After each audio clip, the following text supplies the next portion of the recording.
একটা সরকার 15 বছর থাকলো, শুধু ক্ষতি আর ক্ষতি, যেদিকে তাকায় অন্ধকার। সেদিকে হিসাব করলে 22 দিনের সরকার আসলে খুব কম সময়, ভীষণ কম সময়। তো এই ভীষণ কম সময়ে আসলে দেশটা তো যখন যতটা অরাজকতার মধ্যে পৌঁছে গিয়েছিল, আমি যদি জুলাই বলি, জুলাইয়ের যে অবস্থাটা, বা অনেকেই বলে না যে 36 জুলাই, তো জুলাইয়ের যদি এরকম বলি যেভাবে আসলো, তাতে খুব বেশি কোনো সময় না।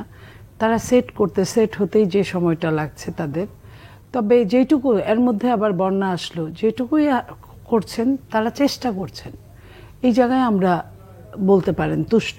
আমরা তাদের প্রতি মানে আমাদের কোনো দুঃখ নাই, তারা চেষ্টা করছে।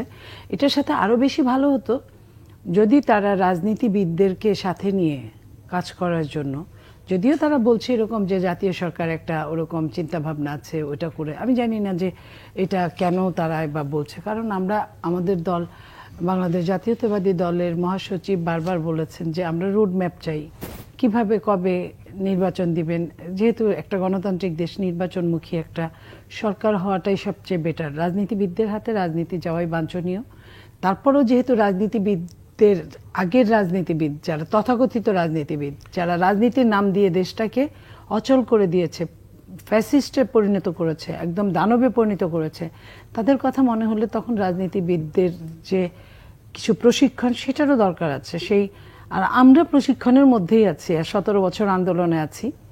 এই যে আপনি যে 22 দিনের সরকার বলছেন, 22 দিনের সরকারের সঙ্গে আপনি যদি ধরেন যে আন্দোলনটা, অনেকেই মনে করে যে এটা তো 1 মাসের আন্দোলন, 15 দিনের আন্দোলন, 1.5 মাসের আন্দোলন।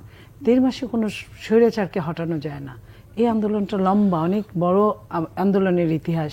এটা ক্রনোলজিক্যালি আন্দোলনটা হতে হতে হতে হতে একসময় ছাত্ররা নেমেছে। ছাত্ররা কিন্তু ওই যে বলে না যে কোনো কিছুতে একটা মানে বারুদ যদি থাকে অনেক, একটা বারুদের একটা ঘষাতে সমস্তটাই জ্বলে যায়। সমস্ত বাংলাদেশটা বারুদ হয়েছিল। আপনার সিরিয়ায় যেমন আমরা দেখেছিলাম, তিউনিসিয়ায়, যে একটা সবজি বিক্রেতা, ফল বিক্রেতা ফল রাস্তায় বিক্রি করার সময় পুলিশ তাকে যখন বিক্রি করতে দিচ্ছিল না এবং তাকে যখন নাজেহাল করছিল, সে নিজের গায়ে কিন্তু আগুন লাগিয়ে সে কিন্তু আত্মহনন করেছিল। সেই আত্মহত্যার পরে কিন্তু সমস্ত তিউনিসিয়া জ্বলে উঠেছিল। তারপরে কিন্তু এই আরব বসন্ত বলি, আরব বিপ্লব বলি, এইটা হয়েছিল। কিন্তু এইটার পেছনের ইতিহাসটা কিন্তু অনেক লম্বা। ঠিক তেমনই বাংলাদেশ জাতীয়তাবাদী দল অনেক দিন নিষ্পেষিত হয়েছে, নির্যাতিত হয়েছে, অনেক খুন হয়েছে, গুম হয়েছে। এই গুম খুনগুলো সবগুলো যদি হিসাব করি, কিংবা আমরা যদি ওই জুলাই মাসটাও হিসাব করি, আমাদের শুধুমাত্র ছাত্র দলের ছেলেই মারা গিয়েছে হিসাবে 39 জন। আর তো অন্যরা আছে, সব মিলে আমাদের প্রায় 117 জনের লিস্ট আমরা পেয়েছি, আমাদের লিস্ট আরও আসছে।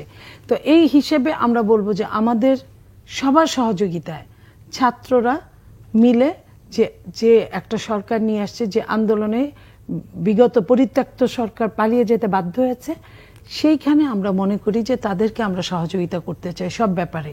যদিও তারা আমাদের সহযোগিতা নিলে তাদের জন্য, রাষ্ট্রের জন্য আরো মঙ্গলময় হবে। তারা যদি নেয় আরো ভালো। তবে তারা যে প্রাথমিকভাবে যেটা করছে তাতে আমরা আশাবাদী।